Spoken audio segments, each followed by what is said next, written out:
Estratégia N6. Aproveite ao máximo suas diferenças na estação do outono. No casamento, nossas diferenças começam a ficar maiores. Na estação do inverno, elas se apresentam como paredes de gelo entre nós. Por exemplo, quando o casamento de Gerald estava na estação do outono, ele se irritava um pouco com a maneira pela qual Marcy colocava a louça na lavadora, mas quando chegou o inverno, ele ficava furioso toda vez que abria a lavadora de louça e via a bagunça. No plano de Deus, o propósito de nossas diferenças nunca foi o de separar-nos. Na verdade, Deus é o autor da diversidade. Não existem dois flocos de neve, impressões digitais ou folhas de uma árvore exatamente iguais. Quando criou o gênero humano, Deus inseriu em nossa estrutura genética o potencial para uma diversidade ilimitada. Quando instituiu o casamento como uma união de dois indivíduos únicos, ele sabia que estava criando da diversidade uma unidade. Não apenas somos diferentes porque somos homens e mulheres, mas também somos diferentes em cada aspecto da vida. Faça um passeio a pé com seu cônjuge e logo vai perceber que você anda em um passo diferente e de um jeito diferente. Sente-se para descansar e verá que vocês dois se sentam de modo diferente. Puxe uma conversa e você descobrirá que os pensamentos de ambos são extremamente diferentes. Comece a fazer uma tarefa como, por exemplo, cortar a grama, passar o aspirador de pó no tapete ou trocar a fralda do bebê e você notará que cada um de vocês tem um método único. Nossa personalidade também é diferente. Um cônjuge pode ser otimista, enquanto o outro é pessimista. Um é quieto, o outro é comunicativo. Um é lógico e metódico, o outro é intuitivo. Um tende a ser organizado, com todas as coisas no devido lugar, o outro leva metade da vida para encontrar as chaves. Depois de anos de discussão sobre diferenças, em que cada um tenta convencer o outro de que seu jeito é o melhor, muitas vezes os casais concluem que são incompatíveis. Na realidade, a razão alegada para o divórcio é, com frequência, incompatibilidade ou diferenças irreconciliáveis. Depois de 30 anos no aconselhamento de casais, estou convencido de que não há diferenças irreconciliáveis, somente pessoas que se recusam a se reconciliar. Na mente de Deus, nossas diferenças têm por objetivo se completarem, e não causarem conflitos. Esse princípio é demonstrado pela Igreja, descrita em 1 Coríntios 12 como semelhante ao corpo humano, composta de orelhas, olhos, pernas, pés, mãos, braços e assim por diante. Cada membro da Igreja é visto como uma parte importante do corpo. Quando todos trabalham em unidade, cada parte aperfeiçoa as outras, e juntas, elas servem ao propósito de Deus. Do mesmo modo, na instituição do casamento a intenção de Deus é que marido e esposa juntem suas características únicas para formar uma equipe que trabalhará em conjunto, sob a direção de Deus, a fim de cumprir os propósitos eternos dele. Deus intentou nossas diferenças para que fossem vantagens, e não deficiências. Quando aprendemos a tirar o maior proveito de nossas diferenças para o bem do casamento, alinhamos nossa vida aos propósitos de Deus. A Bíblia chama isso de unidade conjugal. Quando cada um dos cônjuges reconhece e afirma a singularidade do outro, as diferenças consolidam o casal em uma equipe imbatível. Então, como usamos essa realidade em nosso casamento? Como tiramos o maior proveito de nossas diferenças para sairmos do outono ou inverno e passarmos para a primavera ou verão? Identifique suas diferenças. O processo começa com a identificação de suas diferenças. Se você e seu cônjuge quiserem tirar o maior proveito de suas qualidades únicas, ambos precisarão saber em que aspectos vocês dois são diferentes. Essa não é uma tarefa difícil, mas vai requerer certo tempo e reflexão. As diferenças mais visíveis serão aquelas que se mostram as mais irritantes. Portanto, uma maneira de identificar as diferenças é fazer uma lista de todas as coisas que o irritam no cônjuge. Uma vez terminada a lista, faça para si mesmo estas duas perguntas: por que estas coisas me irritam? Que diferenças estas irritações revelam? Na maioria dos casos, você fica irritado porque seu cônjuge não faz algo da forma pela qual você faria. Você e seu cônjuge são simplesmente diferentes nessas áreas, e até este momento, em seu casamento, você via tais diferenças como irritações. Mas observemos a questão um pouco mais a fundo para identificarmos as diferenças que essas irritações revelam. Por exemplo, por que Geraldo se irritava com a maneira pela qual Marci colocava a louça na lavadora? Muito provavelmente porque ele tem a tendência de ser organizado em sua abordagem de vida, enquanto Marci tem a tendência de ser espontânea, uma diferença comum observada em muitos casais. Essa diferença vai manifestar-se não somente na maneira de ambos colocarem a louça na lavadora, mas também em outros aspectos da vida. A seguinte lista de diferenças comuns entre marido e esposa pode ajudá-lo a identificar algumas das diferenças em seu próprio casamento. 1. Os comunicativos muitas vezes se casam com pessoas quietas e pensativas. 2. Os que se levantam cedo frequentemente se casam com os que não madrugam. 3. Pessoas que gostam de fazer as coisas acontecer muitas vezes se casam com pessoas que gostam de ver o que acontece. 4. Pessoas que se baseiam na filosofia, um lugar para tudo e tudo em seu lugar, não raro, se casam com aquelas cuja pergunta mais comum é: onde está? 5. Os que gostam de fazer planos muitas vezes se casam com pessoas que querem cuidar dos detalhes à medida que eles vão aparecendo. 6. Os caseiros comumente se casam com os festeiros. 7. As pessoas que dizem: vamos ser lógicos, muitas vezes, se casam com as que dizem: mas não parece certo. 8.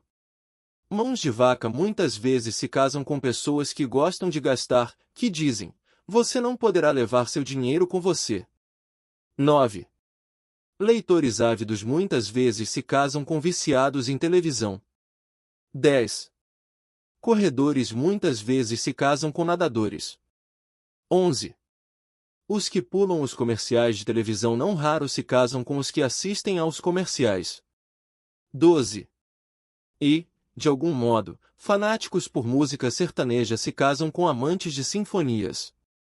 Estou certo de que você pode somar-se a essa lista, mas talvez ela servirá para ajudá-lo a identificar suas diferenças. Procure as vantagens em suas diferenças. Toda diferença tem um lado positivo. Não precisamos ver nossas diferenças como irritações. Por exemplo, Joe é por natureza um viciado em televisão. A esposa dele, Millie, não para, ela está sempre fazendo alguma coisa. Raramente se senta. Antes, ela achava Joe preguiçoso, ele a via como uma mulher nervosa que não conseguia relaxar. Ambos muitas vezes discutiam sobre essa diferença, mas na maior parte do tempo, simplesmente, conviviam com um leve ressentimento de um pelo outro. Em meu consultório, Joe disse: por que ela não consegue relaxar e aproveitar a vida? A vida é curta, não precisamos trabalhar o tempo todo. Millie respondeu: mas há tanta coisa que precisa ser feita. Não dá para acreditar que ele consiga se sentar ali e assistir à televisão e deixar tudo para eu fazer. Que diferença tais irritações revelam? Ao que parece, Joe naturalmente tende para uma abordagem mais relaxada e tranquila da vida, enquanto Millie é, por natureza, uma ativista e tende para uma conduta muito meticulosa. O lema dela é: por que ficar sentado se você pode, em lugar disso, fazer algo produtivo? O lema de Joe é: por que trabalhar quando você pode relaxar? Agora que essa diferença foi identificada, procuremos as vantagens. Qual é o lado positivo da abordagem de vida de Joe? Ele me faz lembrar o antigo provérbio: nem só de pão vive o homem.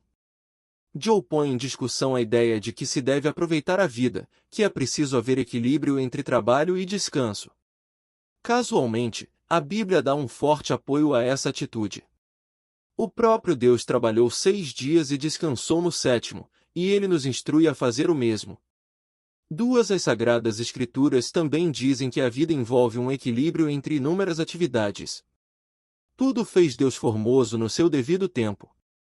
3. Todavia, que vantagem Millie traz à equação? A abordagem de vida dela faz nos lembrar que cada um de nós tem uma responsabilidade séria para com o trabalho. A vida não é um mar de rosas, é preciso disciplina e determinação. A Bíblia apoia essa ideia. O apóstolo Paulo disse: se alguém não quer trabalhar, também não coma. 4. As Sagradas Escrituras também alertam contra os perigos da ociosidade. 5. Ao procurarmos o lado positivo de nossas diferenças, damos um passo no caminho de maximizar nossas diferenças. E o que dizer das diferenças que envolvem comportamento imoral? Por exemplo, ele mente, ela não. Para ela, as mentiras dele são irritantes, e ele acha o compromisso dela com a verdade igualmente irritante. Tenho a convicção de que não há vantagem no comportamento imoral. Tal comportamento requer arrependimento e perdão, que por sua vez, e na hora certa, levam à reconciliação. Discutimos esse processo como parte da estratégia N1, quando falamos a respeito de lidar com as falhas do passado. Grande parte das diferenças que nos irritam no curso normal da vida não envolve imoralidade. Elas são simplesmente expressões de nosso ser único, e existe sempre um lado positivo em nossa singularidade. Se quisermos maximizar nossas diferenças no casamento, devemos procurar as vantagens. Aprenda com suas diferenças. Lembre-se de que o intento de Deus para nossas diferenças é que se complementem. Elas não têm por objetivo separar-nos, mas unir-nos. Peça a Deus que lhe mostre o que você precisa aprender com suas diferenças. Millie precisa aprender que a vida é mais do que trabalho. Para o bem de sua saúde mental e conjugal, talvez ela precise separar um tempo para se sentar com Joe e relaxar enquanto ambos assistem a um filme. Talvez ela possa aprender mais sobre o ritmo do trabalho e o descanso. Essa atitude enriquecerá a vida dela e o casamento. Entretanto, talvez Joe possa aprender que, tal qual um marido que cuida da esposa como Cristo cuida da igreja, ele precisa tomar mais iniciativa para ajudá-la a fazer as coisas que envolvem a casa. Se ele tomar a atitude de servo de Cristo, poderá perguntar a ela: o que eu poderia fazer para ajudá-la nesta noite? Fazer coisas assim antes de sentar para relaxar pode tornar mais fácil para ela se sentar com ele. Sempre há lições a ser aprendidas com nossas diferenças. Nenhum de nós chegou ao ápice da maturidade cristã. A intenção de Deus é que o casamento estimule nosso crescimento espiritual, intelectual e emocional. Quando procurarmos as lições em nossas diferenças, nós as encontraremos e nos beneficiaremos com elas. Troque condenação por afirmação. Um aspecto fundamental enquanto aprendemos com nossas diferenças é trocar condenação por afirmação. Quando vemos nossas diferenças como irritações, normalmente fazemos sermões que condenam nosso cônjuge. Não dá para acreditar que você seja tão preguiçoso, ou por que você não pode se sentar e relaxar comigo? Por que você sempre tem de fazer alguma coisa? Tais críticas perpetuam a estação do inverno no casamento e levantam blocos de gelo de ressentimento. No entanto, se nós entendemos que nossas diferenças têm por objetivo ser positivas, e não negativas, podemos trocar as palavras de condenação por palavras de afirmação. Millie pode começar dizendo: sei que me descontrolei com você no passado com relação ao tempo que você passa em frente da televisão e ao fato de não me ajudar com as coisas da casa. Mas estou começando a perceber que Deus fez-nos diferentes para um fim, e preciso aprender com você a relaxar e aproveitar mais a vida, e não ficar obcecada por fazer tudo. Por isso quero agradecer-lhe o fato de ser a pessoa que você é. Tal afirmação pode até arrancar um abraço de Joe. Seja qual for a resposta dele, agora ele se sente mais aceito pela esposa. Joe pode começar dizendo: sei que anteriormente critiquei você por estar sempre fazendo algo, sem nunca parar para sentir o perfume das rosas. Mas estou começando a perceber que Deus fez-nos diferentes para um fim, e quero que você saiba que aprecio todo o seu empenho e seu modo de fazer com que as coisas continuem a seguir tranquilamente por aqui. Sei que você gostaria que eu ajudasse de vez em quando, e quero fazer isso com mais frequência. Ambos os cônjuges em um casamento precisam sentir-se apreciados, em vez de condenados. A afirmação mútua cria uma atmosfera para mudanças positivas. Por ora, com certeza você começou a ver como as várias estratégias podem funcionar juntas para fazer um casamento sair de uma estação de outono ou inverno e ir para a primavera ou verão. Independentemente de seu ponto de partida, há sempre um primeiro passo positivo que você pode dar para começar a mudar a estação de seu casamento.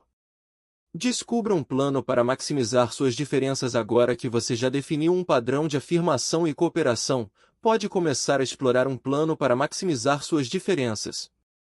Dessa forma, Millie, ao perceber que precisa ter um estilo de vida mais equilibrado, pode se oferecer para passar 30 minutos por noite no sofá com Joe, conversando ou assistindo à televisão com ele, simplesmente, procurando relaxar e esquecer as preocupações do dia. E Joe poderia dizer para Millie, sei que preciso ajudar mais você com as coisas da casa. Antes eu me ressentia com o fato de que você estava sempre fazendo alguma coisa e nunca tinha tempo para mim. Realmente quero ajudá-la, só não queria passar a noite toda trabalhando. Mas, como quero ter a atitude de Cristo, por que não identificamos algumas coisas que eu poderia fazer para ajudá-la mais, para que nós dois possamos ter tempo para relaxar juntos? Com essa atitude, Joe e Millie aprenderão a maximizar suas diferenças. Ao fazerem isso, eles não somente serão uma equipe compatível, mas cumprirão, de modo mais efetivo, os propósitos que Deus tem para a vida de cada um. Agora, de volta a Gerald, que colocava a louça na lavadora como um engenheiro, e Marcy, que fazia isso como se estivesse jogando frisbee.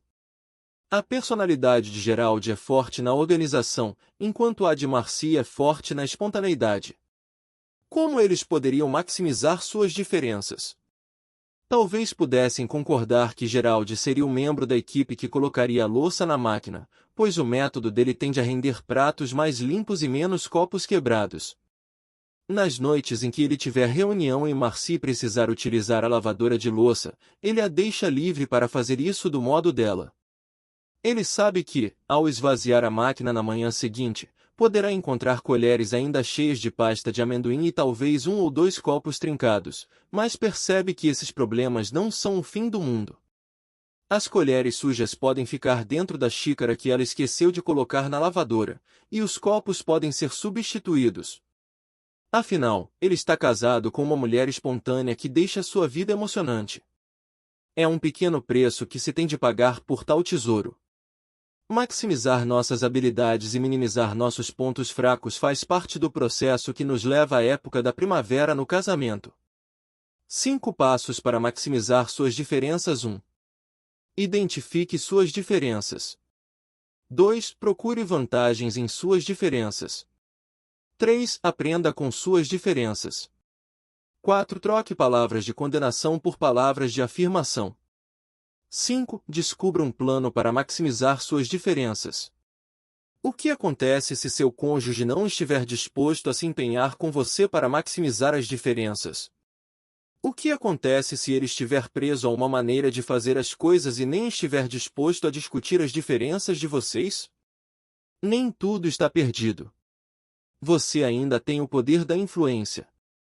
No próximo capítulo, quero ajudá-lo a aprender a usar sua influência de modo positivo. Mesmo que seu cônjuge, inicialmente, não participe nem colabore, você ainda pode criar mudanças positivas no casamento.